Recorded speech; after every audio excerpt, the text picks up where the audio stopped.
இன்றைக்கி நம்ம கிச்சனில் ஒரு டிஃப்ரெண்ட்டான ஸ்வீட் ரெசிபி தான் பார்க்க போகிறோம். அது கூடவே டெசர்ட்க்குலாம் யூஸ் பண்ணுற மாதிரி ஒரு சூப்பரான ரெசிபி பண்ணலாம். அதை எப்படி பண்ணுறதுன்னு வீடியோவோட எண்டிங்கில் பார்க்கலாம். அதுக்கு வீடியோவை ஸ்கிப் பண்ணாமல் எண்டு வரைக்கும் பாருங்கள். பார்க்குறதுக்கு நுங்கு மாதிரியே இருக்கிற இந்த ரெசிபி நம்மளோட உடல் சூட்டை தணிக்கக்கூடிய ஜவ்வரிசி தேங்காய் பால் உருண்டை ரொம்ப சிம்பிளான மெத்தடில் எப்படி செய்கிறதுன்னு பார்க்கலாம். வெல்கம் டு சன்விகா சமையலறை. வீடியோக்குள்ளே போகிறதுக்கு முன்னாடி நம்ம சேனலை ஃபஸ்ட் டைம் பார்க்குறீங்கன்னா சப்ஸ்கிரைப் பண்ணிக்கோங்க. கூடவே இருக்க பெல் ஐக்கானை கிளிக் பண்ணி ஆல் ஆப்ஷன் செலக்ட் பண்ணிக்கோங்க. அப்போ தான் நான் போடக்கூடிய வீடியோ உடனே உங்களுக்கு நோட்டிஃபிகேஷனாக வரும். இப்போ வாங்க ரெசிபி பார்த்துடலாம்.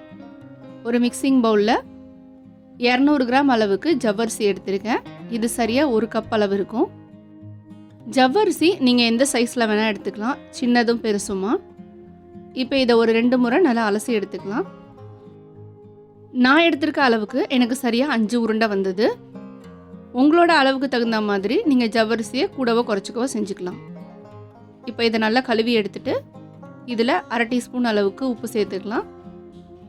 எந்த ஒரு ஸ்வீட் ரெசிபிலையும் கொஞ்சமாக உப்பு சேர்த்து பண்ணிங்கன்னா அதோட சுவை இன்னும் கொஞ்சம் கூடுதலாக இருக்கும். உப்பு சேர்த்துட்டு ஒரு முறை நல்லா இந்த மாதிரி மிக்ஸ் பண்ணி எடுத்துக்கலாம். இப்போது மிதமான சூட்டில் இருக்க தண்ணியை கொஞ்சமாக சேர்த்து நல்லா மிக்ஸ் பண்ணி கொடுத்துக்கோங்க. ரொம்ப அதிகமாக தண்ணி சேர்த்துற வேண்டாம். ஒரு 2லேருந்து 3 டேபிள் ஸ்பூன் அளவுக்கு கரெக்டாக இருக்கும். இந்த மாதிரி லைட்டாக தண்ணி கீழே இருக்கணும், அந்த அளவுக்கு இருந்தால் போதும். இப்போ இது எல்லாத்தையும் ஈவனாக இந்த மாதிரி ஸ்ப்ரெட் பண்ணிவிட்டு 15லேருந்து 20 நிமிஷம் இதை ஊற வச்சு எடுத்துக்கலாம். இப்போ ஜவ்வரிசி ஊறிட்டு இருக்க டைமில் நம்ம இதுக்கான தேங்காய் பூரணம் ரெடி பண்ணிடலாம். 1/2 கப் அளவுக்கு தேங்காய் எடுத்திருக்கேன். தேங்காயோட ப்ரௌன் கலர் தோலெல்லாம் நீக்கிட்டு சேர்த்துக்கோங்க. இது கூட 2 ஏலக்காய் சேர்த்துக்கிறேன்.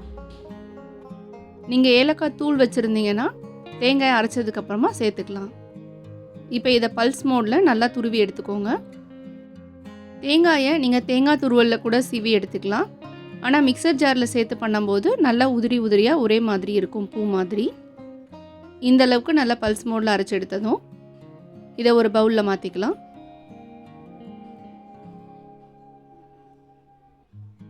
இப்போ தேங்காயோட அளவுக்கு நான் 2 டேபிள் ஸ்பூன் அளவுக்கு வெள்ளை சர்க்கரை சேர்த்துக்கிறேன். இதுக்கு பதிலாக நீங்கள் நாட்டு சர்க்கரை கூட சேர்த்துக்கலாம்.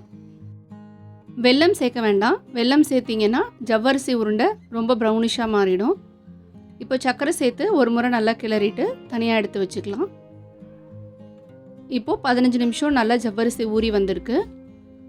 பாருங்கள், நம்ம சேர்த்துருக்கிறோட தண்ணி கரெக்டாக இருக்குது. இந்த மாதிரி நல்லா உதிரியாக சாஃப்டாக இருக்கணும். ஜவ்வரிசி ஊறினதுக்கப்புறம் கொஞ்சம் கெட்டியாக இருக்க மாதிரி இருந்ததுன்னா கொஞ்சமாக மிதமான சூட்டில் இருக்க தண்ணி சேர்த்து ஒரு 10 நிமிஷம் அப்படியே வச்சுக்கோங்க. இப்போது நம்மளோட ஜவ்வரிசியை எடுத்து இந்த மாதிரி பிடிச்சிங்கன்னா நல்லா உருண்டை பிடிக்க வரணும். அந்த கன்சிஸ்டன்சி இருந்தால் கரெக்டாக இருக்கும். இப்போ ஒரு கைப்பிடி அளவு எடுத்து நல்லா இந்த மாதிரி ஃப்ளாட்டாக தட்டி எடுத்துக்கோங்க. இதில் நம்ம ரெடி பண்ணி வச்சுருக்க தேங்காய் சர்க்கரை பூரணம் 1 டீஸ்பூன் அளவு சேர்த்துக்கலாம். இப்போ இதை நல்லா இந்த மாதிரி க்ளோஸ் பண்ணி எடுத்துக்கோங்க. பூரணம் வெளியே வராத அளவுக்கு நல்லா சீல் பண்ணி ரவுண்ட் ஷேப்பில் திரட்டி எடுத்துக்கலாம். உருண்டையோட அளவு உங்களோட விருப்பத்துக்கு தகுந்த மாதிரி ரெடி பண்ணிக்கோங்க. இப்போ இதை ஒரு இட்லி பிளேட்டில் கொஞ்சமாக ஆயில் தடவிட்டு இதை உள்ளே வச்சிடலாம். இதே மாதிரி எல்லா பூரணத்தையும் ஃபில் பண்ணி ஜவ்வரிசி உருண்டை ரெடி பண்ணிக்கலாம். ஜவ்வரிசி இந்த மாதிரி நல்லா சீல் பண்ணும்போது கொஞ்சம் கெட்டியாக இருக்க மாதிரி இருந்தால் லைட்டாக தண்ணி தொட்டு நல்லா சீல் பண்ணி எடுத்துக்கோங்க. அப்போ உங்களுக்கு உருண்டை கரெக்டாக பிடிக்க வரும். இதே மாதிரி எல்லா உருண்டைகளையும் ரெடி பண்ணி ஒன்றா இட்லி பிளேட்டில் வச்சிடலாம்.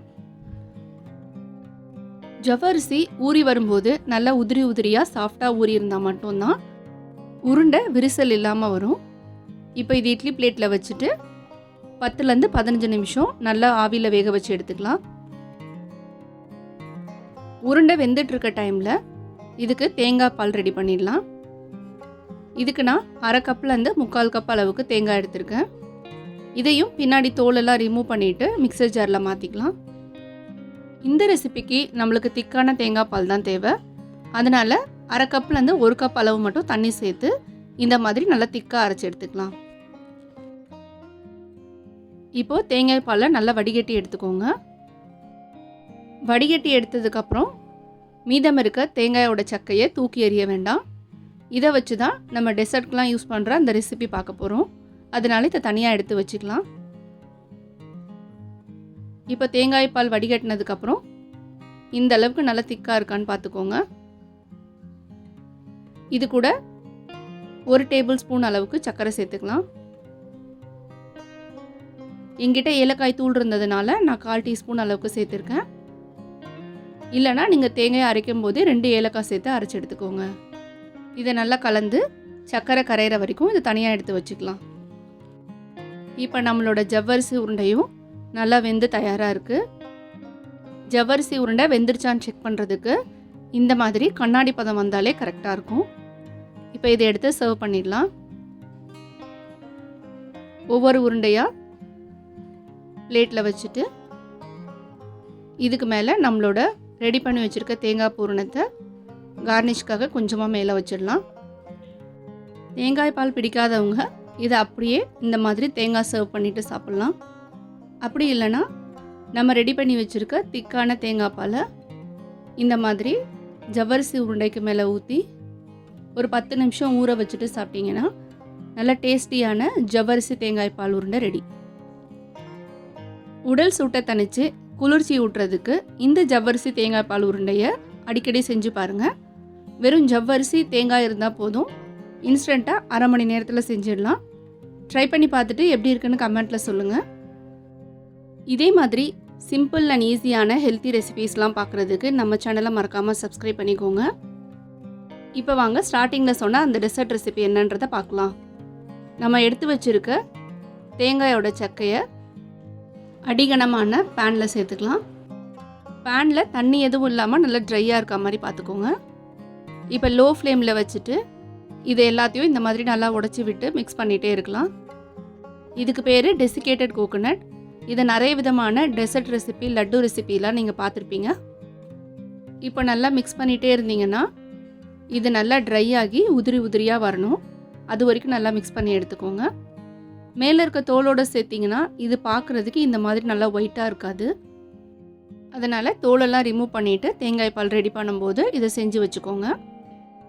இப்போ இதோட ஈரப்பதெல்லாம் போய் இந்த மாதிரி நல்லா உதிரி உதிரியாக கிடச்சிருக்கு. இதை நல்லா ஆற வச்சுட்டு ஒரு ஏர்டைட்டான பாக்ஸில் ஸ்டோர் பண்ணி வச்சிட்டிங்கன்னா 1 மந்த் வரைக்கும் கூட வச்சு யூஸ் பண்ணலாம். இனிமேல் ஏதாவது டெசர்ட் ரெசிபி செய்யணுன்னா இந்த டெசிகேட்டட் கோகோனட்டை கடையில் வாங்காமல் இந்த மாதிரி ஈஸியாக வீட்டிலே செஞ்சு வச்சுக்கோங்க. இந்த டெசிகேட்டட் கோகோனட்டை வச்சு டெசர்ட் ரெசிபி பண்ணுற வீடியோஸை நம்ம அடுத்தடுத்து பார்க்கலாம். இந்த வீடியோவில் பார்த்த 2 ரெசிபி உங்களுக்கு பிடிச்சிருக்குன்னு நினைக்கிறேன். பிடிச்சிருந்தா ட்ரை பண்ணி பார்த்துட்டு எப்படி இருக்குன்னு கமெண்ட்டில் சொல்லுங்கள்.